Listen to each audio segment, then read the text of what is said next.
Welcome to my pregnancy series. ఈరోజు ఈ సిరీస్లో నేను నాకు జరిగిన ఏమేమి స్కాన్స్ ఉన్నాయి from starting of my pregnancy to till 9th month వరకు. సో గైస్, ఈ రీల్ మిస్ అవ్వక ముందుకు సేవ్ చేసి షేర్ చేసి పెట్టుకోండి. ఫస్ట్ స్కాన్ వచ్చేసి ఎర్లియర్ ప్రెగ్నెన్సీ స్కాన్. సో ఈ స్కాన్ మనకి 6 to 10 weeks లోపు చేస్తారు. స్కాన్ మనకి ప్రెగ్నెన్సీ కన్ఫర్మేషన్ కోసం చేస్తారు అండ్ బేబీ హార్ట్ రేట్ యాక్టివ్లో ఉందా రేట్స్ అనేటివి క్యాలిక్యులేట్ చేయడానికి కూడా ఈ ఎర్లియర్ ప్రెగ్నెన్సీ స్కాన్ అనేది జరుగుతుంది. సెకండ్ స్కాన్ వచ్చేసి NT scan. 11 to 14 weeks between చేస్తారు అండ్ ఈ ఎన్టీ స్కాన్ వల్ల బేబీకి ఏదైనా జెనెటిక్ డిసార్డర్ ఉందా లేకపోతే ఫ్లూయిడ్ బేబీకి వెళ్తుందా లేదా అనేది చెక్ చేస్తారనమాట ఈ 3 months ప్రెగ్నెన్సీ. థర్డ్ స్కాన్ వచ్చేసి టిఫా స్కాన్.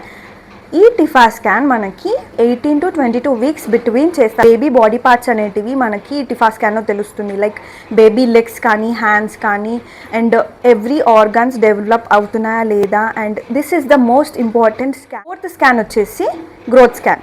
ఈ గ్రోత్ స్కాన్ ఇది మనకి 9th మంత్లో ఆర్ 7th మంత్లో ప్రిఫర్ చేస్తారు. 32 weeks బిట్వీన్ చూస్తారు అండ్ ఈ స్కాన్లో బేబీ గ్రోత్ ఎలా ఉంది, బేబీ ఎంత యాక్టివ్లో ఉంది అండ్ బేబీకి ఫ్లూయిడ్స్ వెళ్తున్నాయా లేదా అండ్ అమ్నియాటిక్ ఫ్లూయిడ్ ఎంత లెవెల్ వరకు ఉంది అనేది మనకి తెలుస్తుంది. అండ్ ప్రజెంటేషన్ ఎక్కడ ఉంది అండ్ బేబీ ప్రజెంటేషన్ ఎక్కడ ఉంది అనేది కూడా తెలుస్తుంది ఈ గ్రోత్ స్కాన్లో. సో గైస్, ఇదన్నమాట నాకు ఈ ప్రెగ్నెన్సీ జర్నీలో నాకు జరిగిన స్కాన్. ఈ వీడియో ఫుల్ వ్లాగ్లో అప్లోడ్ చేశాను. Go and check with my YouTube channel guys. Bye.